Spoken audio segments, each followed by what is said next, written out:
What's up, everybody? Oh, yeah. What's up, y'all? Welcome to the Tug of More. We are back. We're back. We took a couple week break. Yeah. Because of this thing called Thanksgiving. That's right. And seasonal allergies / do I have a cold or is my nose just clogged? Yeah, you don't. And then we had some men's and women's retreats that we went to, yeah. also known as Tres Dias. Tres dias. That That means 3 days. It's 3 days. So I was gone 3 days. Whitney was gone 3 days. It's been a minute. So it's been kind of a hectic time. We've been kind of busy, but we are here. We're back better than ever. Yep. We matched for y'all. Yeah, we didn't mean to, but we both have blue over like a burgundy orange. I don't know. I had this little shirt zipped up today, and Rachel told me no. She said it looked weird zipped. Yeah, you gotta leave it unzipped. It's Yeah. like casual, cool, relaxed. Yeah, so then I put on a red undershirt because it's unpredictable. It's unpredictable. This is what I'm trying to help Tristan be unpredictable in his fashion.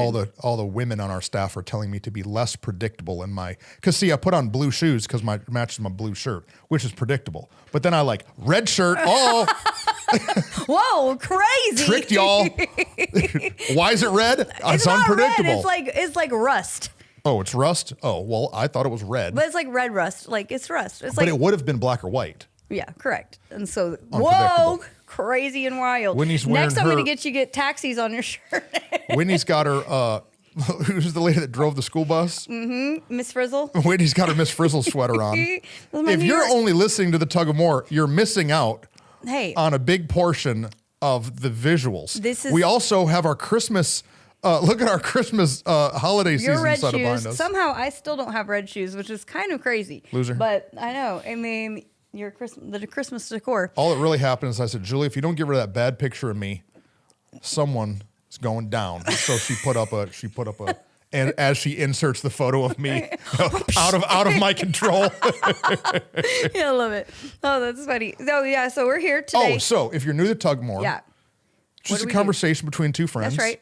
About where we are and where we want to be. This tensionless tug to pursue all that God has for us. To know that He has more and we want to step into it, but we are where we are. And so, like, we are better than we used to be, but we're not yet where we want to be. We're well over 100 episodes in. Yeah. Which is crazy. That's true. How far are we from 150? I don't know. We have to have a lot. We're only 2 episodes away from 150? 148. Whoa.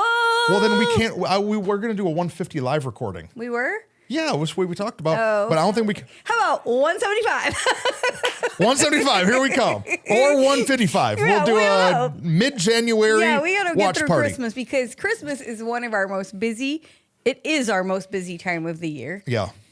We have all kind of events. We get to have all kind of holiday services, Christmas services. We're not like, we don't say the word Christmas. Sometimes when I say holiday, people are like, they don't like it. So Christmas, Christ, Jesus is the reason for the season, but also it's a bunch of holidays all at once. Hey, so listen, no Xmas around here. Yeah, we don't do that. That's not how we roll. I remember my parents boycotting stores in the 90s. Same. So much boycotting in the 90s. That's why when I say holiday, I get insecure because I'm like, I don't mean not Christmas. I mean Christmas. Jesus. It's been busy. It's been Thanksgiving. And then our Tres Dias. I think I've gained probably 5 pounds from Thanksgiving. Yeah. So here's what happens. Holidays hits. Holiday for me starts at Halloween because I just have pounds of chocolate in my house from so I've eaten more Kit Kats than I should have. Kit Kats? Mm-hmm.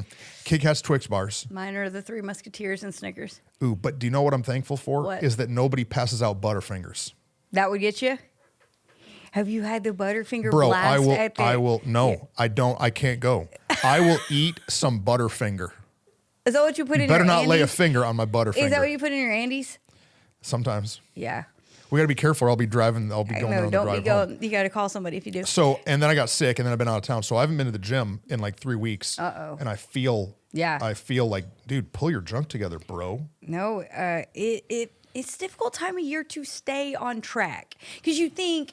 Like for me, normally I'm good if I'm just in my regular routine. Yeah. But then whenever there's a party or an event or whatever, then you just need a special celebration. You and I eat food to celebration. That's what it's about. Last Christmas, I was skinny.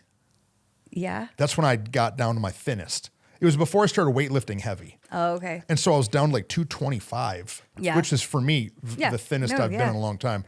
And then I started weight training heavy, got to bulk, got to get yoked, you know what I'm saying? And then now it's like, oh crap, my calories have been in bulk mode, but I've not been working out. Yeah, so help me, Lord. I literally, I do typically eat like a full big dinner. Last night I had two boiled eggs and a thing of yogurt because I was like, because we had burgers for lunch. And I was like, I have to get this crap under control. Yeah. And so that's embarrassing to admit that was my dinner. But I was just like, I'm not eating anything else. I'm not eating until after 6 o'clock. So I am going to eat something small. And then today I had a taco at Torchy's. So whatever, balance. I have not started. I thought you said you were going to say I had 2 dinners, which is what I've been doing, just having 2 dinners. Of leftovers? My like 6 o'clock dinner and then my like, it's 8:30. I could eat again dinner.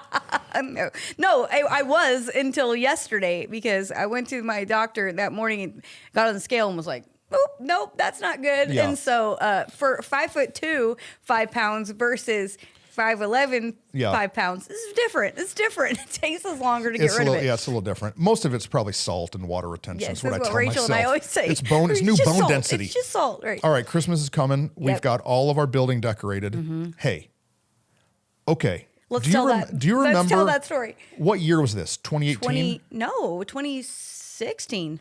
2016, just stepped in the lead pastor. Yeah. We needed to decorate the building. We had a guy that we thought he was spearheading it. He was a bum. Didn't do it. Me and Rachel and Aaron Whitney were at the church all day Saturday, late until the night. Like Aaron and Rachel are falling asleep on tables in the lobby. Actually sleeping. Because they were like, guys, we're done. Me and Aaron, we put these little like furniture mover things under the wheels of the ladder, and Aaron's on the ladder, and little Easton and McKinley are pushing the ladders. We're hanging lights to try to decorate before Christmas. It looked bad. Like what we did didn't look great. It looked fine. Don't say bad. We had like blue. Is that the blue fabric year on the backstage? Oh yeah, I think so.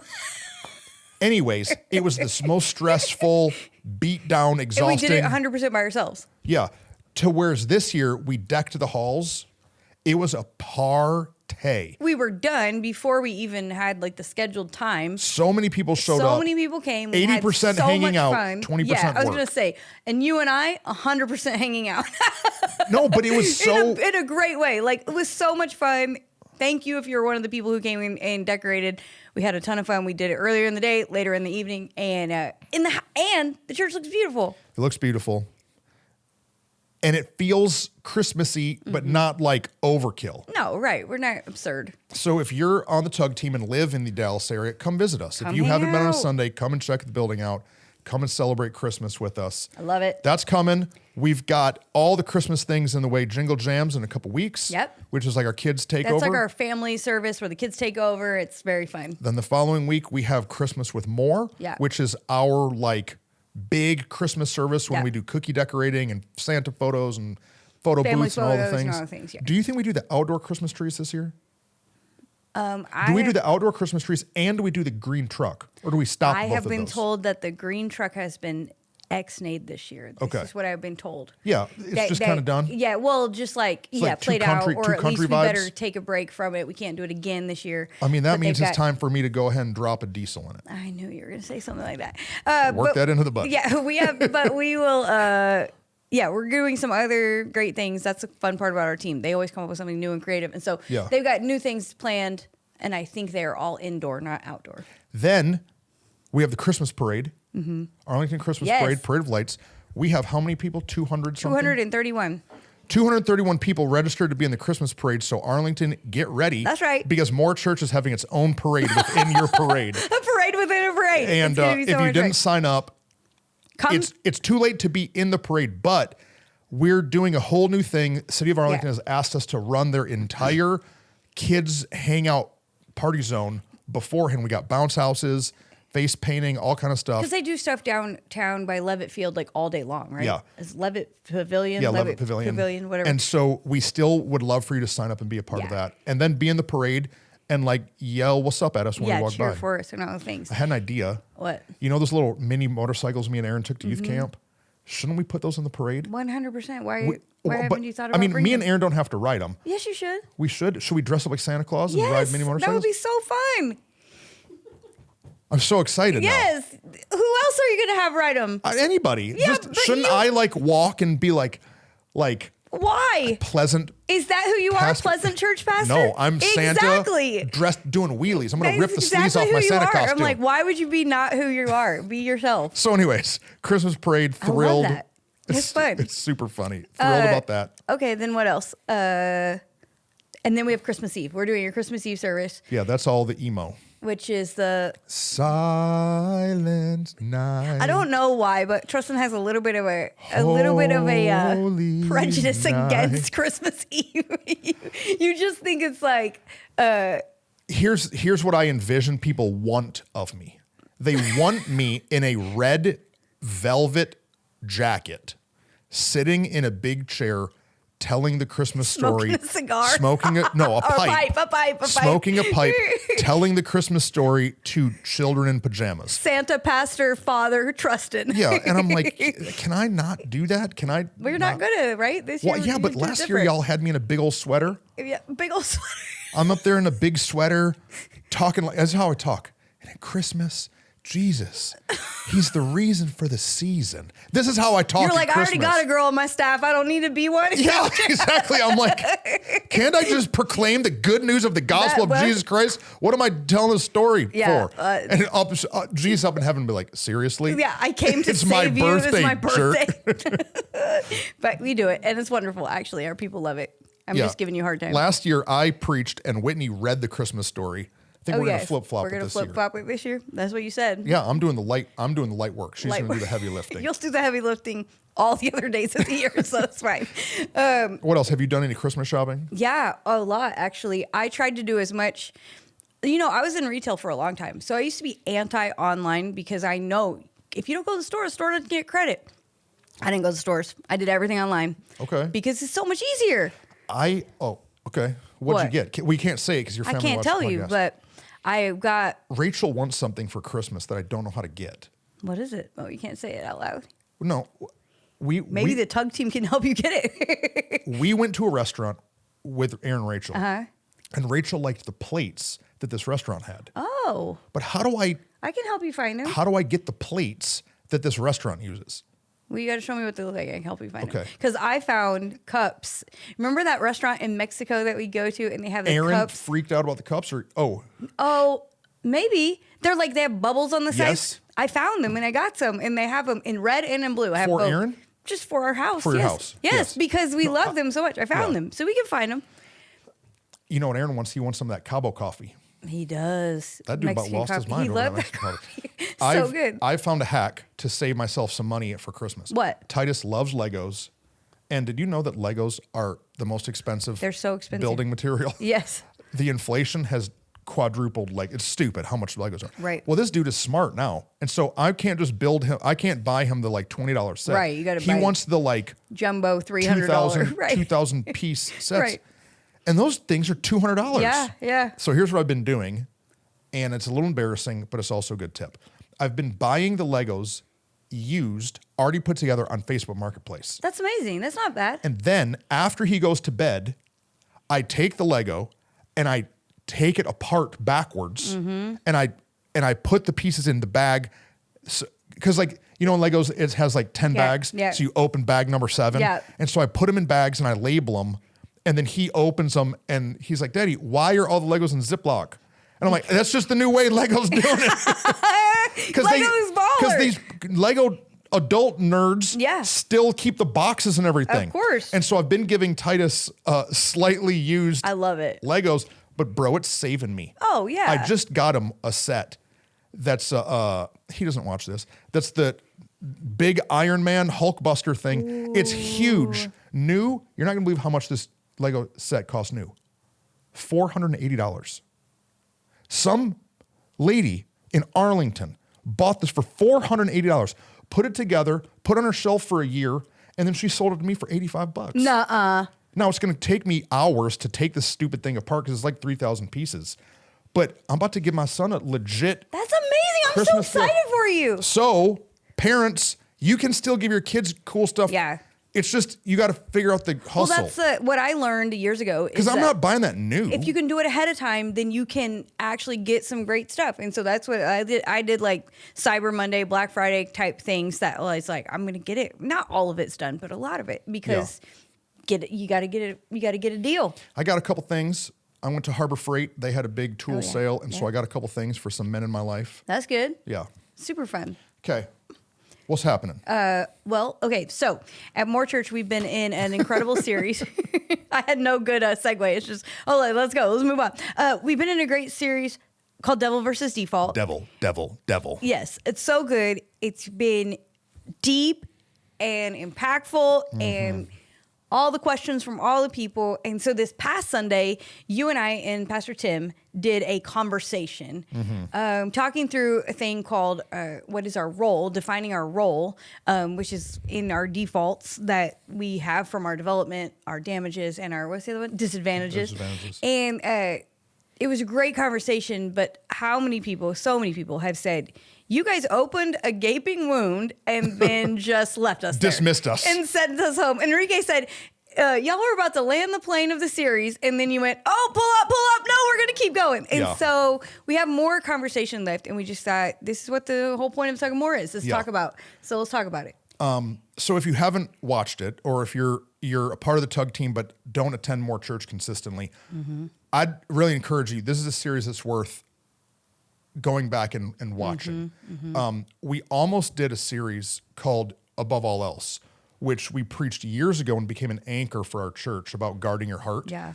And like we've even announced it on here that we were going to do it, but then in preparation, it felt like God was kind of steering us another direction to do a deeper idea.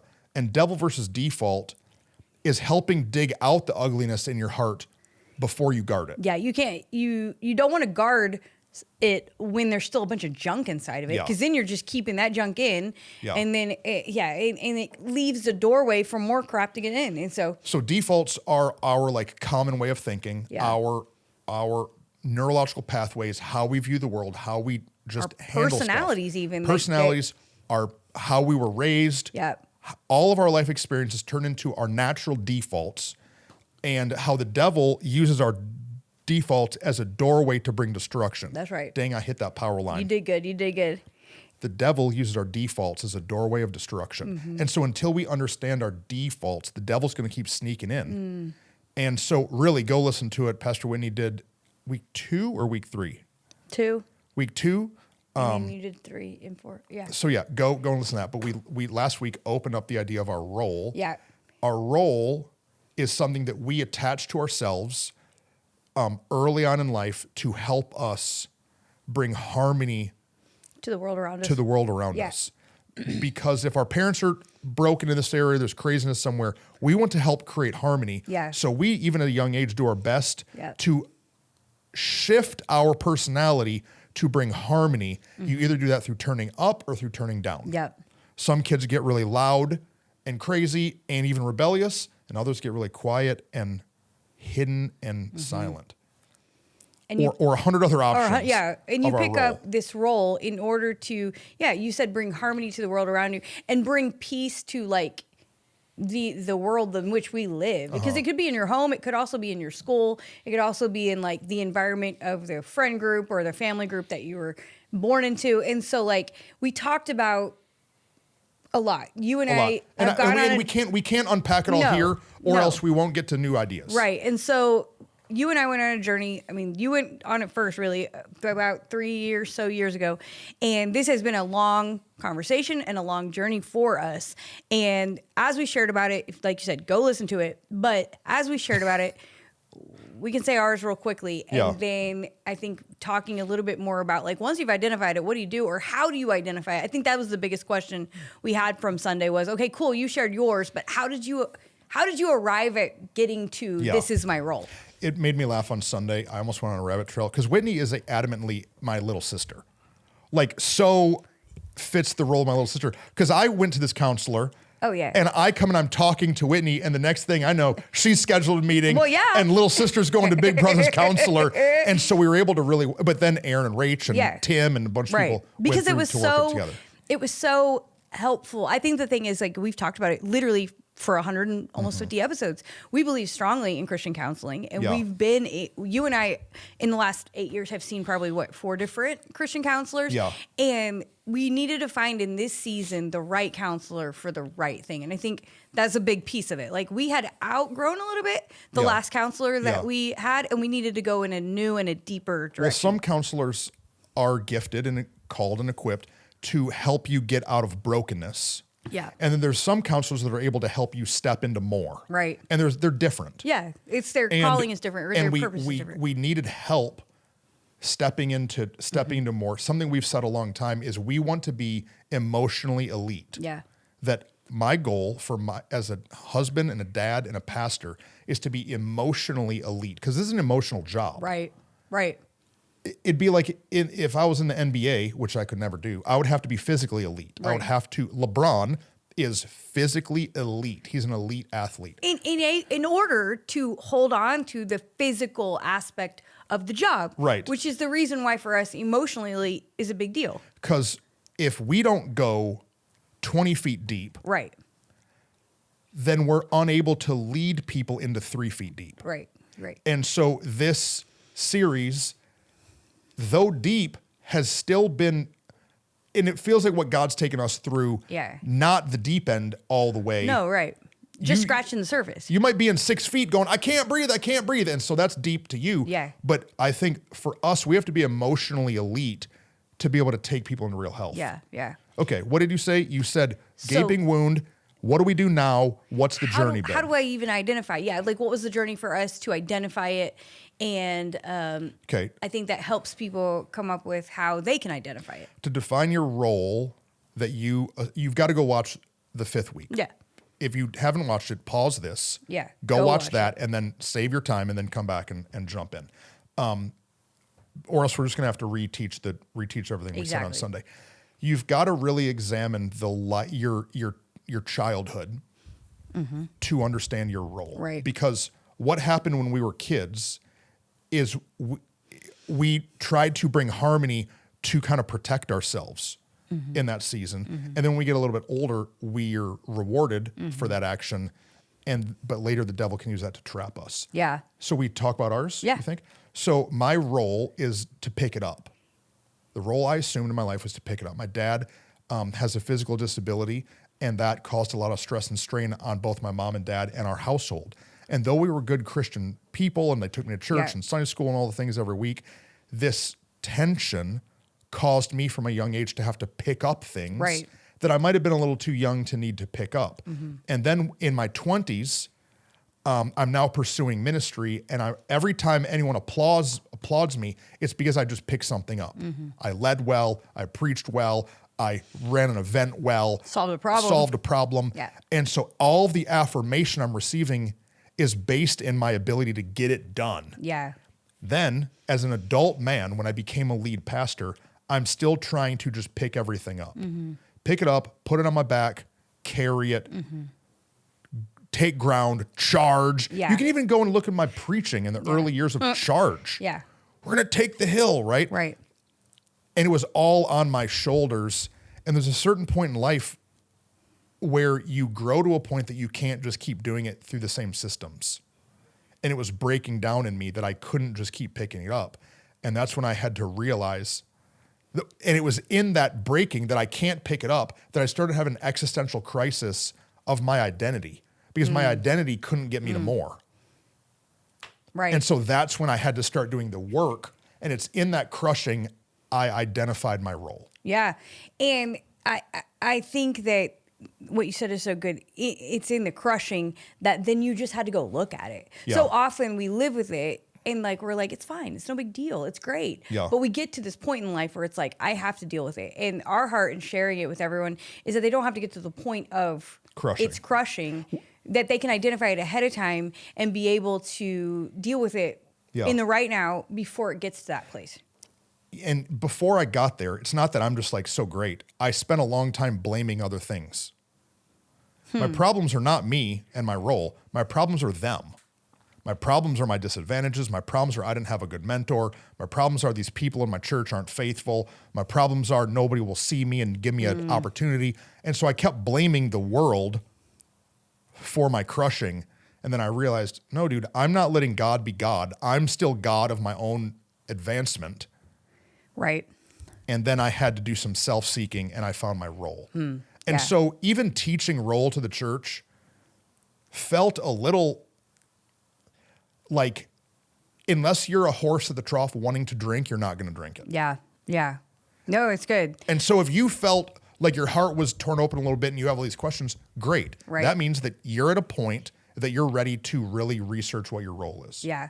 And you want to tell them yours? I was going to say, we can, I think, so for me, what was different in my journey was taking the time to look back was good, but I had to address some stuff right in the right now that was crushing me to get me to go back, because I think mine is to smile, to fix it or fix them, and then forget about it. I grew up in a pastor's home, but with parents who were going through a lot, both financially and emotionally in their relationship from a very early age in my life. From about the time I was 4 years old on, there was a lot of chaos that they were going through. And so in that, good people. Great people. Well-intentioned. Loved God. Raised me in church. All of these pieces. But just like my folks. Yeah. But external forces right. created stressors. Because for them, being in ministry, what they were really walking through, they weren't in a culture that they could talk about with anyone. So it's only them in their home dealing with it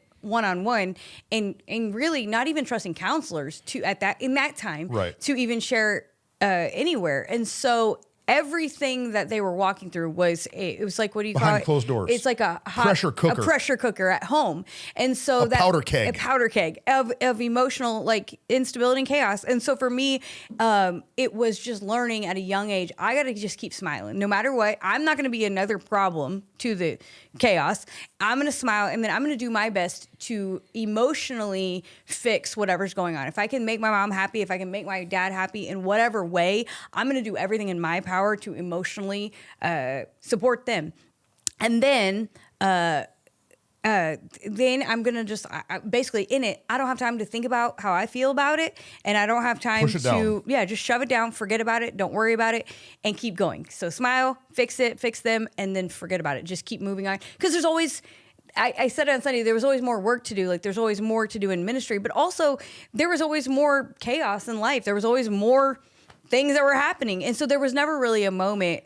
I realize now for me, I'm now a person who loves to confront and sit down and say all the words and talk about it. But I realized for me, there wasn't a whole lot of resolution ever in the chaos. There was just chaos, and then we move on. Chaos, and then we move on. A fight, an explosion, a situation, whatever, even a person of the church we had to deal with, whatever. And then we move on. And so that was part of the forget it, was like, there was so much of like, you don't have time to look back, and you're not, you better just keep smiling and keep going. It became almost, you don't deserve the time and energy for yourself personally to look back. And so it made me become a person that in my life, I was always succeeding on the job because I was always able to measure the emotions around me and the needs of the people around me and meet them. And stuff your own emotions. And stuff how I felt so you're not about just it. A crying girl. Yeah. And so that turned me into a workaholic who always said yes, who never said no. Who wouldn't deal with her own. Wouldn't deal with my own things about it. Would smile, but then go home, and that's the only safe place. On your family. And explode at home and blow up there. And then never actually allow, there's so many times in my life, it's fine. I can remember being hurt, being betrayed, being whatever, and being like, it's all right, it's no big deal. No, it's actually a big deal. Mm-hmm. But because of my role, I had told myself I didn't deserve to deal with it. I need to just keep going. I just need to move forward and help everybody else around me. And so for me, it just got to a point in my life where my kids are growing up, and I'm having almost an existential crisis of like, I'm about to not be a mom anymore. I'm still a mom, but they don't need me in the same way.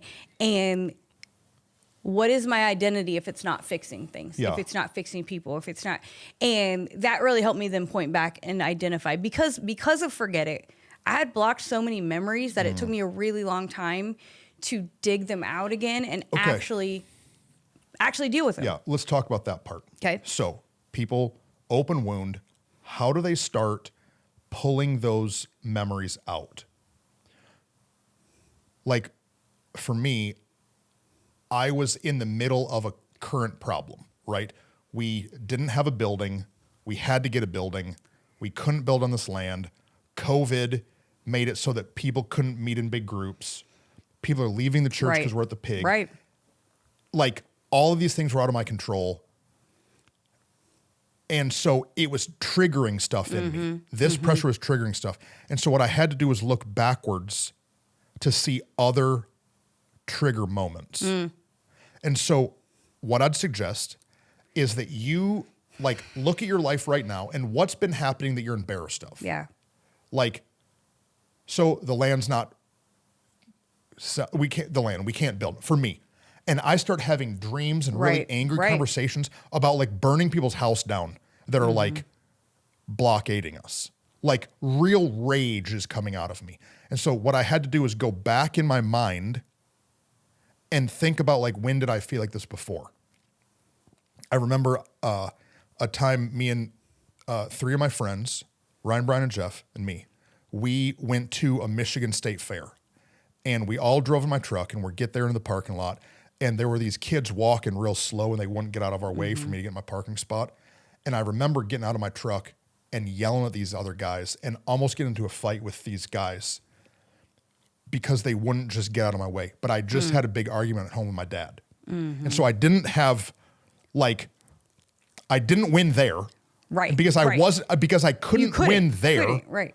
I then am about to get into like a fist fight with men older than me in a grass field parking lot. Right. Thank God my friends pulled me back, but I'm like losing my mind. And so I remember as a 35-year-old pastor feeling that same rage build up in me as I felt as a 17-year-old in a field parking lot. And I was like, okay, God, help me connect these dots. Yeah. Oh, you feel like you're not winning. You feel like you're losing. You can't solve the problem. And so the pressure cooker is exploding somewhere.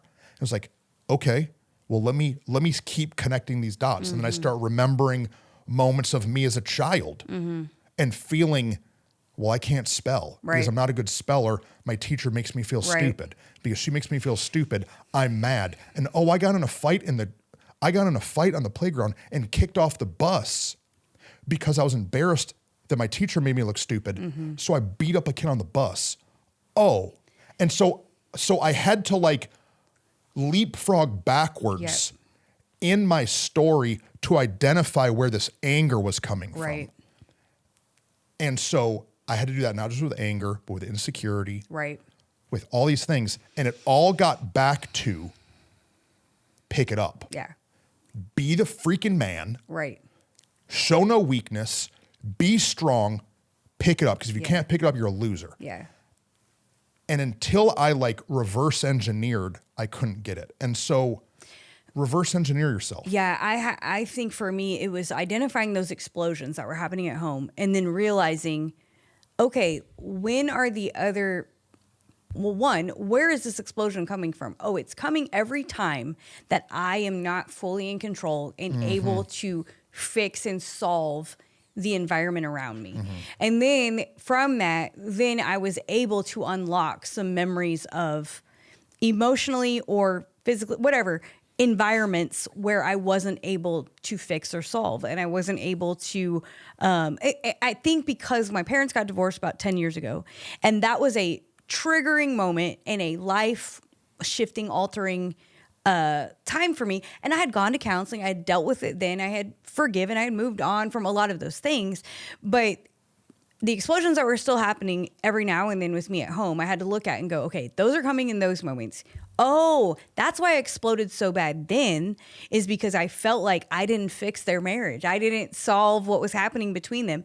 Okay, now I'm taking me to when I'm 7 and somebody at the church yelled at me for turning on the light in the kitchen and it hurt my feelings, but I'm not allowed to say it hurt my feelings. So I just say, oh, I'm so sorry, and smile and leave the room. And like, it's this silly moment, but it's still in there. I remember it. Like, it's a defining moment. I was doing an errand for someone else, didn't know, oh, if you turn this light on, they'll be able to see it in this room and they need the lights out in there.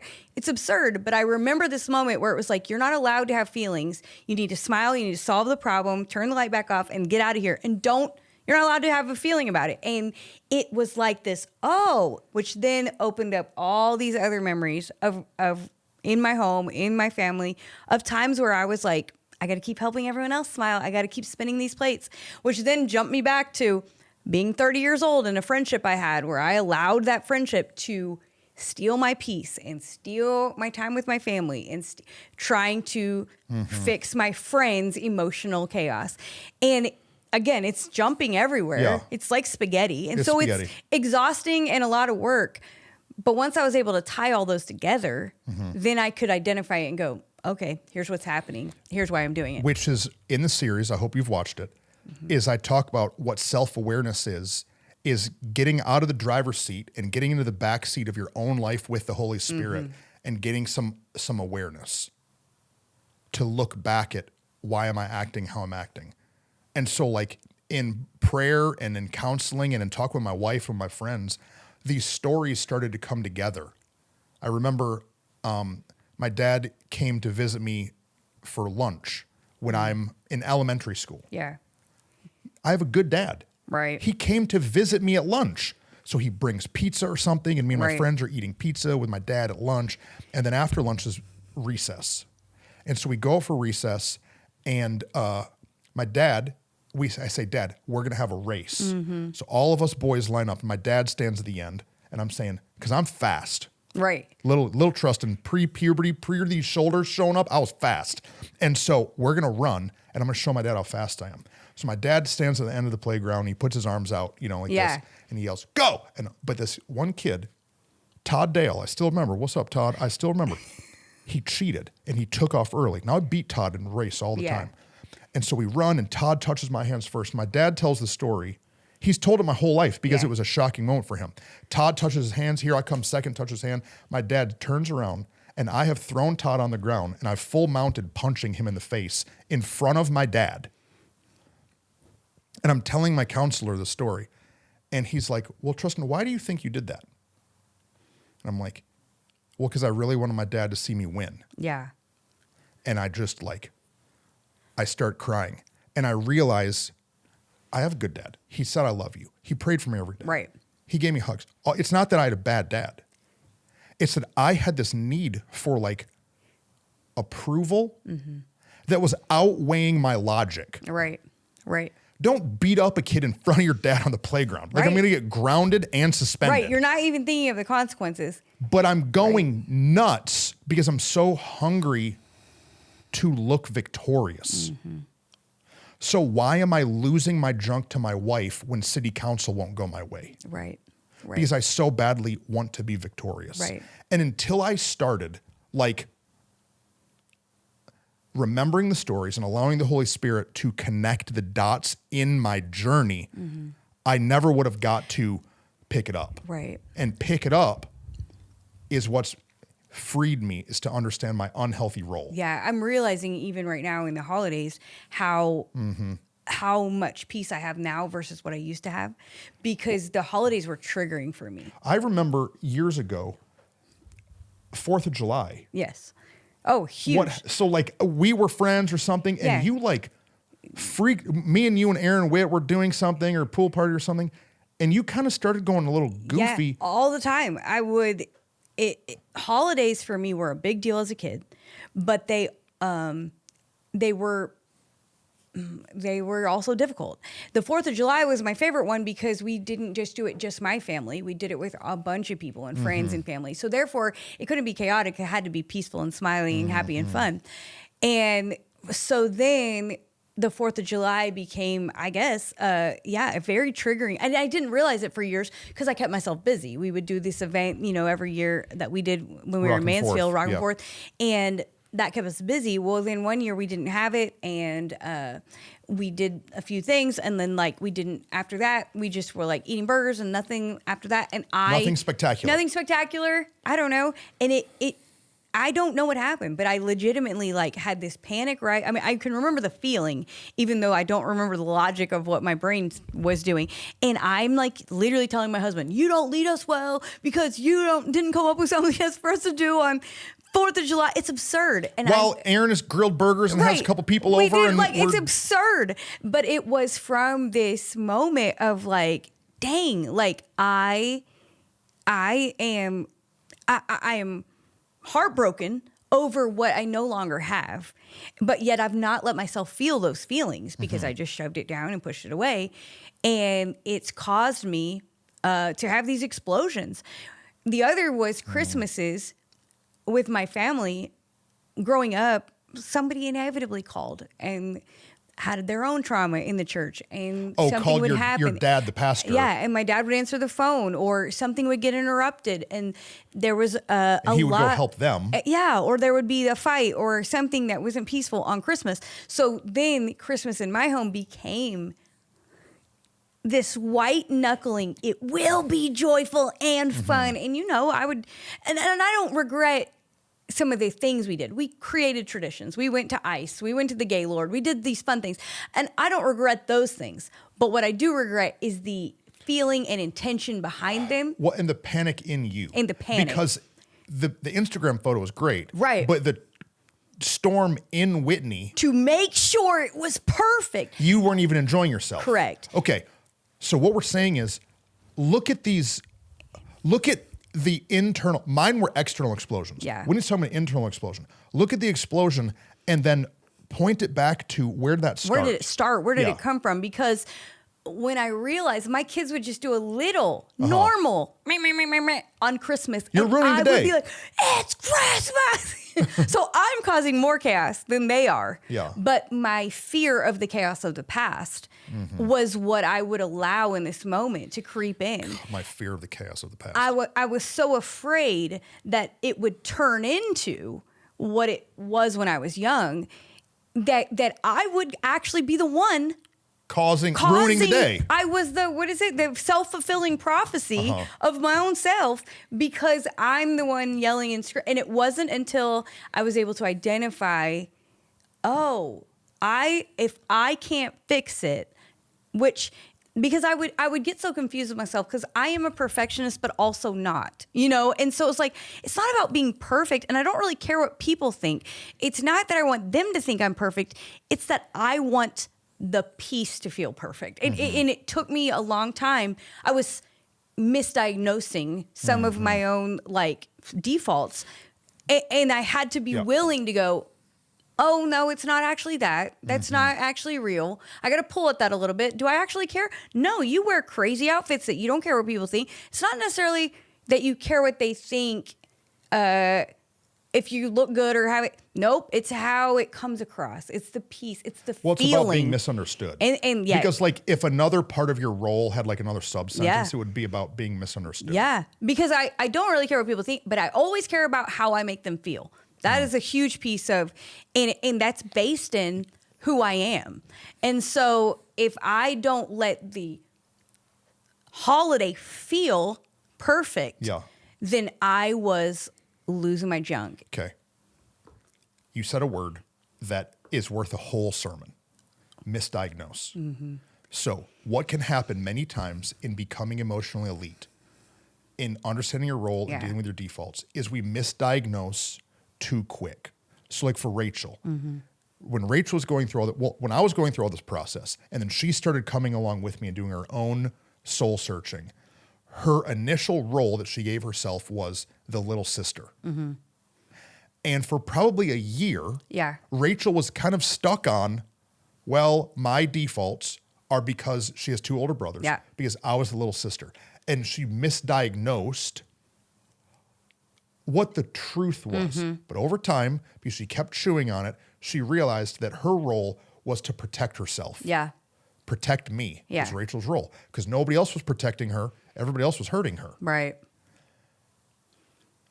And so I have so many thoughts, but how do we know if we've diagnosed right? Or how do we make sure that we've dug down deep enough?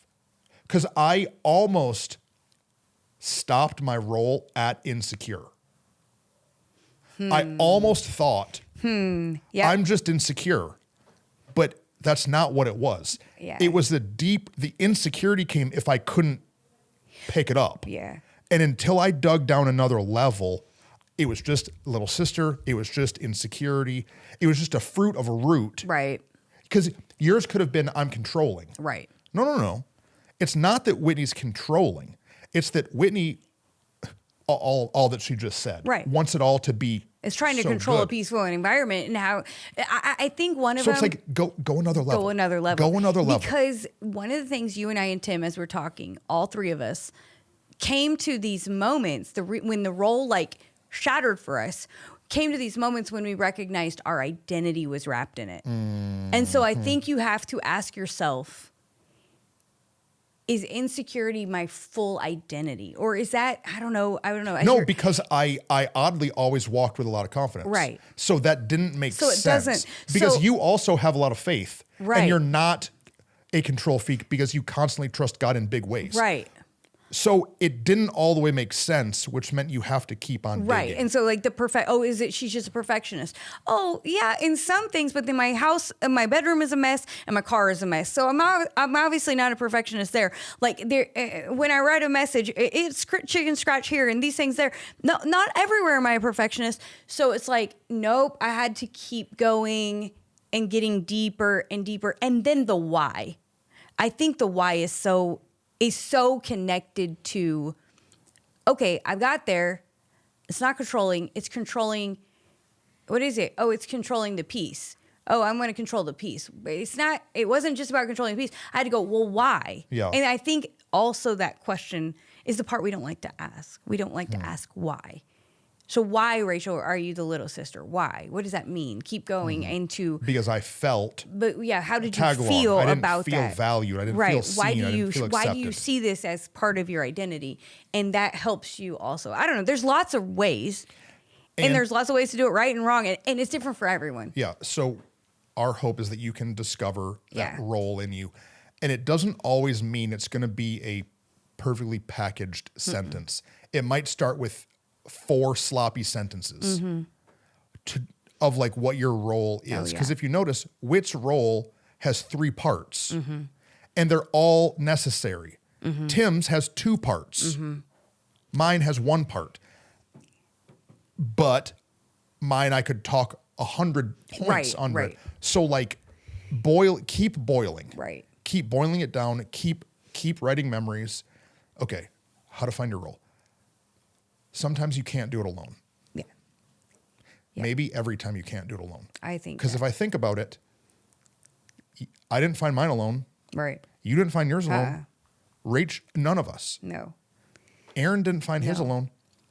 And so like it takes somebody, the Holy Spirit, and it takes like trusted friends to love you through your own journey. Yeah. To be able to... And it might not be the people you've already been talking to. It's got to be a deep thinker. Oh, yeah, that's true.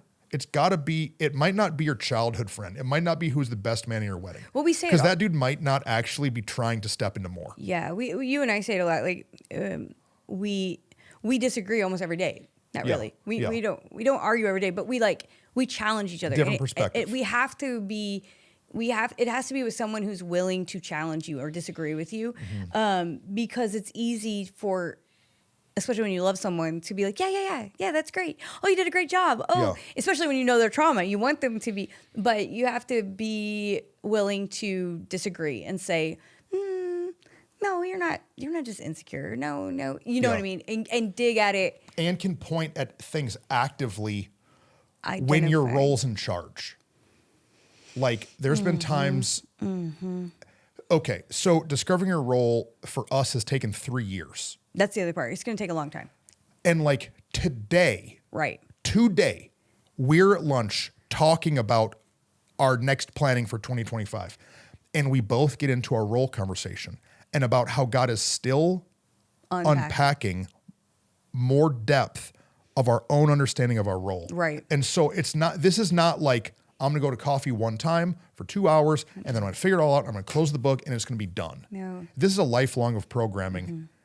And that's why you've got to work through. You have to put that misdiagnosis piece in the equation, just knowing I'm going to start somewhere. Don't be afraid to start. Right. Start, but be open to it might shift and change, and God might speak more, and it may.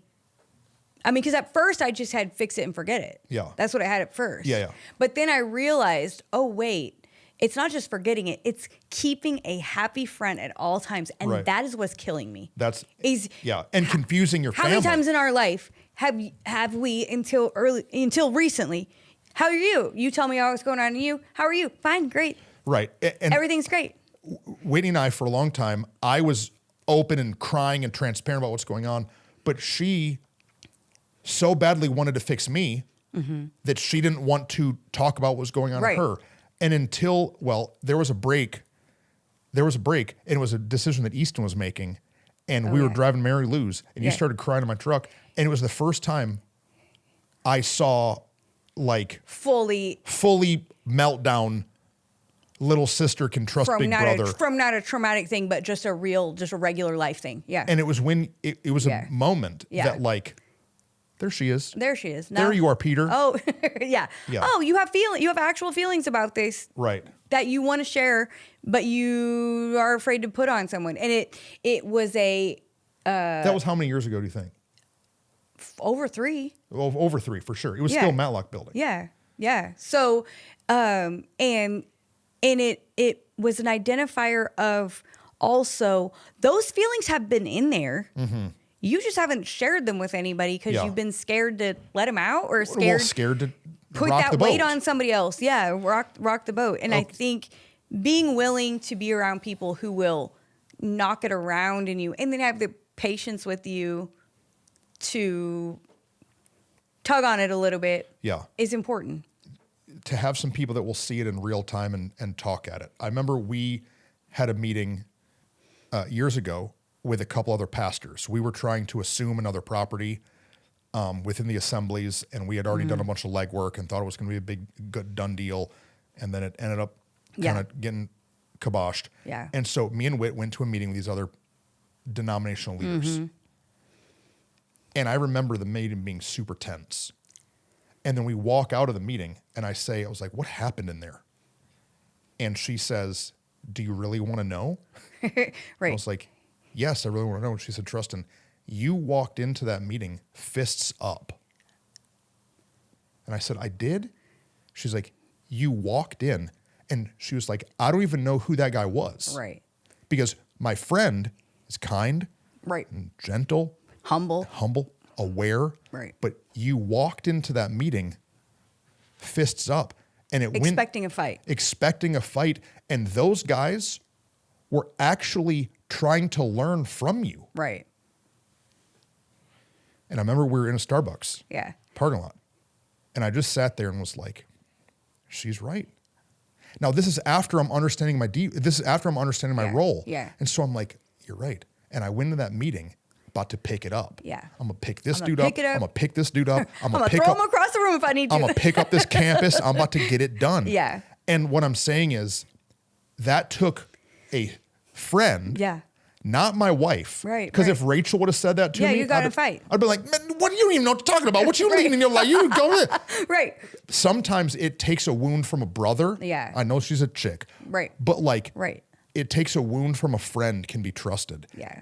And same thing, vice versa. Same, that's right. I've talked about it in here before. Whitney said the hardest sentence anybody's ever said to me, that sometimes you have unrealistic expectations for humans. She said that to me, and I'm like, I wanted to argue with her so bad, but you're right. Because I've put this unrealistic expectation on myself. To pick it up. And so now it's on everybody else, right? You should. You should. Mm-hmm. So, it's going to take longer than you think. And you can't do it alone. And to be able to do it with community, you have to be humble to be wrong a bunch of times. A bunch. Wrong lots. Yeah. A lot. If you're not willing to be wrong lots, you don't want to grow. No, right. I mean, you have to be. I realized one of the sentences we've had to learn to easily say is, you're right. You're right. You're right. Now I'm right. Yeah. But you're right. Because I'm going to tell you how I feel, what I think, whatever is going on. But I have to be willing to hear the feedback. And even if you're half right and I'm half right, I still need to be willing, you're right. Because that's the only way that we can then take it, chew it, digest it, and actually get to a resolution. It's because we've learned to not always trust me. Right. Right. Because if I always trust me, I'm the smartest one in the room. And the heart is deceitful above all things. Heart is deceitful above all things. Right. If you hear us do a lot, we'll say, keep talking about that. Say more words. Say more words.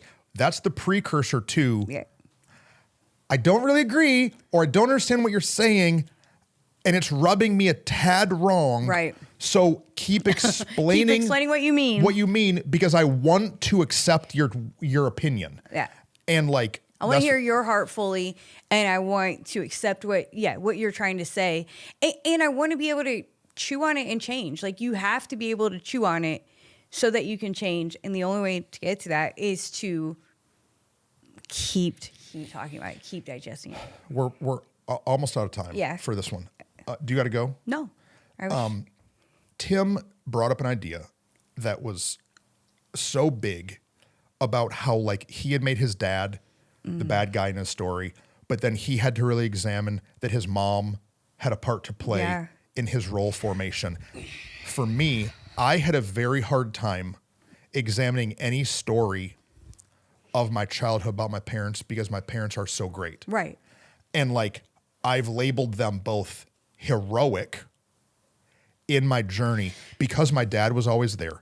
He visited me at lunch. He's faithful to my mom. Right. He took me to church. My mom picked up a bucket to clean houses. I insulated them into a heroic role that I wouldn't even examine. So what do we say? So there's some people that your parents were bums, drunks, and like did everything wrong. And so it's easy to remember those stories. Yeah. But what do we tell the kids that their parents weren't total train wrecks? Right. No, I think that was the big thing for me was a lot of people had it way worse. A lot of people had, so even any of the small things that happen, as pastors, knowing a lot of people's stories, but then in just the life I lived, like, oh, it wasn't, I had it great compared to anybody else. But one thing I learned a long time ago is like someone else's depth of trauma, struggle, whatever, does not negate your own. And so as small or big as what we define trauma as a place where you were unable to control the situation around you and didn't feel safe. And like, you have to go, okay, where were there moments that I was in an environment that I could not control or in a situation I could not control. Didn't feel safe. And I didn't feel safe. Or didn't feel enough. Yeah, right. Yeah. Right. Didn't feel it's not like just like bodily harm. No, didn't right. Measure but up. Embarrassed is a good word of like that could be a trauma moment. It could be accused, unable to be good enough. Defend yourself. Your sister gets all A's. Why are you like all of those things? And so if you will just take a look at it, and next podcast I think we'll talk about naming and not blaming, but we have to be able to name it. Yeah.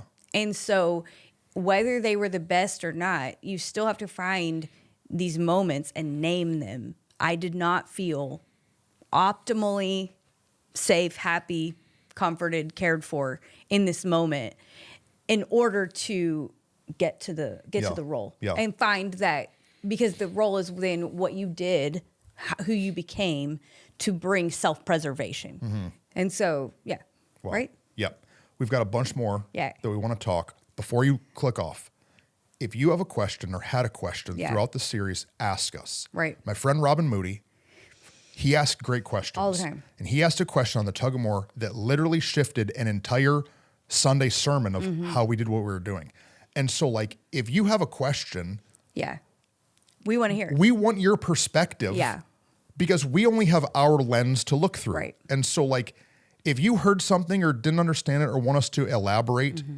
Or if you're like, show me that in the Bible, tell us, and then we'll do our best to answer those questions. Yeah. Because we really want to grow together. And you know, the truth is, answering questions makes us better.